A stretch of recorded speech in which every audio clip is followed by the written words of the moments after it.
کہ روس اپنی فضائی آمد و رفت میں ایک خاص حد تک کمی دیکھ سکتا ہے۔ تاہم حرکیات کو دیکھتے ہوئے ٹریفک میں اضافہ بھی واضح ہے، جو خاص طور پر ٹکٹ کی قیمتوں کی حمایت اور استحکام کے فیصلوں سے متعلق ہے۔ پوٹن کا مزید کہنا تھا، یوکرین پر حملے کے بعد روس پر لگائی گئی دیگر پابندیوں کے علاوہ مغربی ممالک نے روسی ایئر لائنز کی یورپ، امریکہ اور مختلف ممالک کے لیے پروازوں پر پابندیاں عائد کر رکھی ہیں۔ ٹیونس میں پیر کے روز صدر قیس سعید کے پیش کردہ ایک متنازع نئے آئین پر ریفرنڈم کے لیے ووٹنگ کی گئی۔ ناقدین کہتے ہیں کہ اس کے ذریعے وہ اقتدار پر اپنے مکمل قبضے کو باضابطہ شکل دیں گے، جس سے ٹیونس میں مشکل سے حاصل ہونے والے جمہوری فوائد ختم ہو جائیں گے۔ ایسوسی ایٹڈ پریس کی رپورٹ کے مطابق پیر کے روز ہونے والے ریفرنڈم کو اس روز 1 سال ہو گیا جب صدر قیس سعید نے ٹیونس کی پارلیمنٹ کو منجمد کر کے حکومت کو برطرف کر دیا تھا۔ اس اقدام کو ناقدین نے بغاوت کا نام دیا، تاہم ملک کے سیاسی اشرافیہ اور سالوں کے معاشی جمود سے مایوس ٹیونس کے عوام نے اس کا جشن منایا تھا۔ پیر کو صدر نے بھی اس ریفرنڈم میں اپنا ووٹ ڈالا، جبکہ پولنگ کا وقت ختم ہونے کے بعد عوام کی بڑی تعداد سڑکوں پر جشن منانے کے لیے نکل آئی۔ نیا آئین صدر کو حکومت اور عدلیہ دونوں پر اختیار دے گا، جو صدر پر چیکس اینڈ بیلنس ختم کر کے پارلیمنٹ کو کمزور کر دے گا۔ حزب اختلاف کی جماعتوں نے صدر قیس سعید پر بغاوت کا الزام لگاتے ہوئے ریفرنڈم کا بائیکاٹ کیا ہے اور کہا ہے کہ 1 ماہ سے بھی کم عرصہ قبل انہوں نے جو نیا آئین شائع کیا وہ آمریت کا اشارہ ہے۔ صدر نے گزشتہ سال پارلیمنٹ کو معزول کیا اور ایک حکم نامے کے ذریعے یہ کہتے ہوئے حکمران بن گئے کہ انہوں نے ملک کو مفلوج ہونے سے بچانے کے لیے ایسا کیا کیونکہ انہوں نے ٹیونس میں 2011 میں عرب سپرنگ کے انقلاب کے بعد متعارف کرائے گئے جمہوری آئین کو دوبارہ سے تحریر کیا۔ الجزائر کے وزیر خارجہ نے دمشق کے اپنے دورے میں ایک اشرے سے عرب لیگ کی رکنیت سے شام کی معطلی کا ذکر کیا، جو کہ جنگ سے تباہ حال اس ملک کی عرب لیگ میں واپسی کا ایک عندیہ ہے۔ شام کو اس کے پڑوسی ملکوں نے 22 رکنی عرب لیگ سے 2011 میں وہ تصادم شروع ہونے کے بعد خارج کر دیا تھا جب اس کا بائیکاٹ کیا تھا، جس کے دوران اسد حکومت نے اصلاحات کے واسطے کیے جانے والے احتجاج کے خلاف بڑی سختی کی تھی، جس کے بعد فوراً ہی وہاں خانہ جنگی شروع ہو گئی اور اس دوران لاکھوں لوگ مارے گئے، ملک کی آدھی آبادی بے گھر ہو گئی اور شام کا ایک بڑا حصہ تباہ ہو گیا۔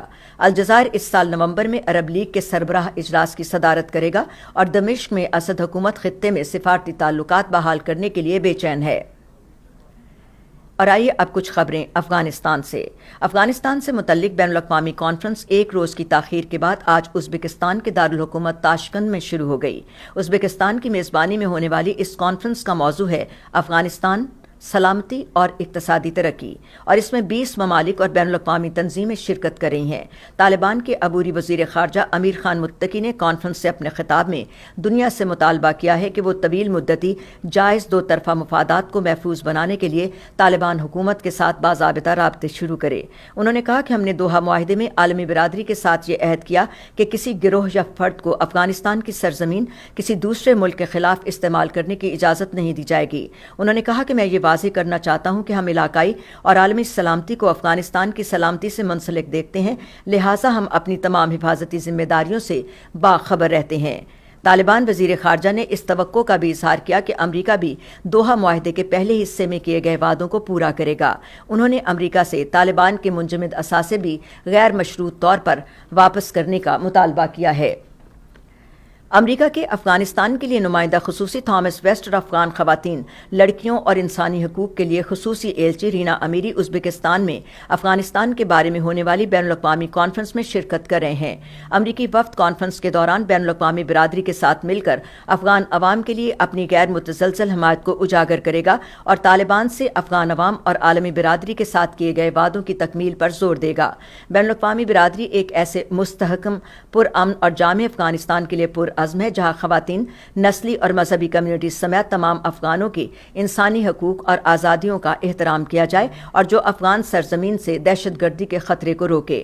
امریکہ کے دہشت گردی اور فائنینشیل انٹیلیجنس کے شعبے کے نائب وزیر خارجہ برائن نیلسن افغان عوام کو درپیش اقتصادی چیلنجوں سے نمٹنے کے لیے طالبان کے ساتھ ملاقات کی غرض سے خصوصی نمائندہ ویسٹ کے ساتھ ہوں گے۔ اسی دوران طالبان مخالف قومی مزاحمتی محاذ کے ایک عہدیدار علی مسیم نظری نے ایک ٹویٹ میں کہا ہے کہ ہم افغانستان کے بارے میں اعلیٰ سطحی بین الاقوامی کانفرنس کے انعقاد کے لیے ازبکستان کی مخلصانہ کوششوں کو سراہتے ہیں اور امید کرتے ہیں کہ ایک جائز حکومت کی عدم موجودگی میں مخالف جمہوری قوتوں کے نمائندے بھی بات چیت اور ایسے فیصلوں میں حصہ لے سکیں گے جو براہ راست ہماری قوم اور ہمارے حلقوں کو متاثر کر سکتے ہیں۔ افغانستان میں اقوام متحدہ کی ایلچی برائے خواتین ایلیسن ڈیویڈین نے پیر کے روز کہا ہے کہ ملک میں خواتین کے حقوق جو کبھی داؤ پر لگے تھے اب ایک طرح سے ختم ہو چکے ہیں۔ ڈیویڈین کابل سے ویڈیو لنک کے ذریعے نیو یارک میں اقوام متحدہ کے ہیڈ کوارٹر میں صحافیوں سے بات کر رہی تھیں۔ اے بی اور وائس آف امریکہ کی رپورٹ کے مطابق انہوں نے خبردار کیا کہ افغانستان میں جو کچھ ہوا وہ ہم سب کے لیے خطرے کی گھنٹی ہے، جو یہ ظاہر کرتا ہے کہ صنفی مساوات اور خواتین کے حقوق پر کئی دہائیوں کی پیش رفت کو کیسے مہینوں میں ختم کیا جا سکتا ہے۔ ایلیسن نے مزید کہا کہ دنیا میں کہیں بھی گھر کے سامنے والے دروازے سے باہر چہل قدمی کرنا زندگی کا ایک عام حصہ ہے، تاہم بہت سی خواتین کے لیے یہ ایک غیر معمولی اور مزاحمتی عمل ہے۔ وہ افغان خواتین کی صورتحال کے بارے میں بات کر رہی تھیں۔ گزشتہ سال 15 اگست کو افغانستان پر طالبان کے قبضے کے بعد طالبان رہنماؤں نے ایک شمولیتی حکومت کا وعدہ کیا تھا، لیکن یہ خواتین کے بغیر قائم کر دی گئی۔ ایلیسن کا یہ تبصرہ ایک ایسے وقت پر سامنے آیا ہے جب 20 ملکوں سے زائد ممالک اور بین الاقوامی تنظیمیں اس وقت ازبک دارالحکومت تاشقند میں طالبان حکام سے ملاقات کر رہی ہیں، جبکہ دوسری جانب طالبان افغانستان میں اشرف غنی کی حکومت کے خاتمے کے بعد اقتدار پر قبضے کا 1 سال مکمل ہونے کی تیاری کر رہے ہیں۔ ایلیسن کے مطابق افغانستان میں جو کچھ ہو رہا ہے وہ سب کے لیے ایک واضح کال ہے کہ ملک میں خواتین کے حقوق کی جنگ ایک عالمی لڑائی ہے۔ یہ ہر جگہ خواتین کے حقوق کی جنگ ہے، اور ہم افغانستان میں خواتین کے لیے جو کچھ بھی کرتے ہیں یا کرنے میں ناکام رہتے ہیں، اس سے ظاہر ہوتا ہے کہ ہم کون ہیں اور ایک عالمی برادری کے طور پر ہم کس چیز کے لیے کھڑے ہیں۔ امریکا کے سابق صدر ڈونلڈ ٹرمپ منصب سے صدارت سے سرخدوش ہونے کے بعد پہلی بار واشنگٹن آ رہے ہیں۔ وہ آج منگل کی رات اپنے ان اتحادیوں سے خطاب کر رہے ہیں جو ان کی ممکنہ دوسری مدت کے لیے ایجنڈا تیار کر رہے ہیں۔ وہ امریکہ فرسٹ پالیسی انسٹی ٹیوٹ کے تحت 2 روزہ امریکہ فرسٹ فنڈ سمٹ سے خطاب کریں گے۔ یہ تھیں وہ خبریں جو ہم نے فیس بک پر آپ کے لیے پیش کیں۔ ہماری ویب سائٹ، یوٹیوب اور پوڈ کاسٹ پر یہ بلیٹن آپ کے لیے پیش کر دیا جاتا ہے۔